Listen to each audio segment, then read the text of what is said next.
May ulam ka na, may pulutan ka pa. O diba? 2 in 1 na. Hi, madayaw na adlaw. Ako pala si Ann, isang OFW dito sa Taiwan. And for today's video guys, ay sabay tayong maglaway. Charis! For today's video ay gumawa pala ako.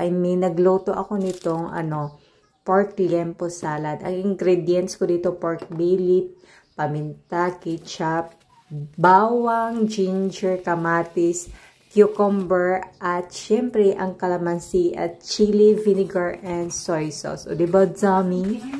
O, hiniwa ko lang yung karni ng paganyan. Or depende na sa inyo. So, marinate ko siya ng durog na bawang, magic sarap, soy sauce, ketchup, paminta, at kalamansi.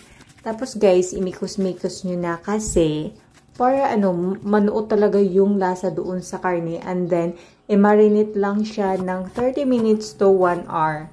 Tapos, hiniwa ko pala itong mga sibuyas, pipino, kamatis, at itong tawag dito, ginger. So, kayo nang bahala kung paano nyo, kung ano yung gusto nyong hiwa. Pero ang sa akin, pag ganyan siya kasi feel ko masarap pag ganyan. So, masarap pag ganyan. Pero kayo nang bahala guys kasi pwede naman kahit ano.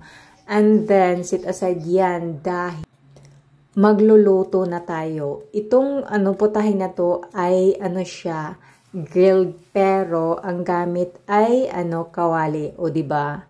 Tapos niluto ko lang siya guys sa mahinang apoy para hindi siya masunog at hindi hilaw. So dapat kailangan mahina yung apoy at after 1 minute, binabaliktad ko siya guys para mabalance lagi yung bawat side niya ng yung luto niya hanggang sa maging ganito na siya guys. O diba, maganda na siya. Parang inihaw na talaga siya as in at ang bango pa. Pagkatapos, set aside yan dahil ready for hiwa-hiwa na. Pag ganyan guys, pwede na yan. Basta hindi siya as in sunog na sunog kasi pangit yun. At hiniwa ko siya into bite size lang. Or depende na siya inyo kung anong gusto nyo. Pero para sa akin, mas maganda pag bite size lang, di ba? Tapos, set aside na naman dahil ito na lahat ng mga ricados. Ang sauce ay suka, may soy sauce, calamansi juice, tapos itong sili din, paminta, imikos-mikos dan.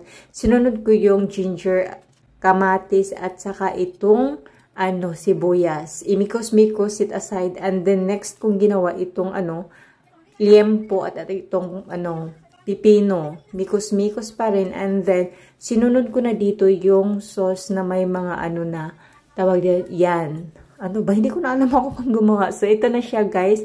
Imikos-mikos agad yan. At ito na, ready to serve. At ilabas na ang kanin at saka malamig na coke. O, diba? Pwede itong pangpulutan. O, diba? Tsagay na. Kain po tayo. Gumawa na din po kayo. Masarap, promise.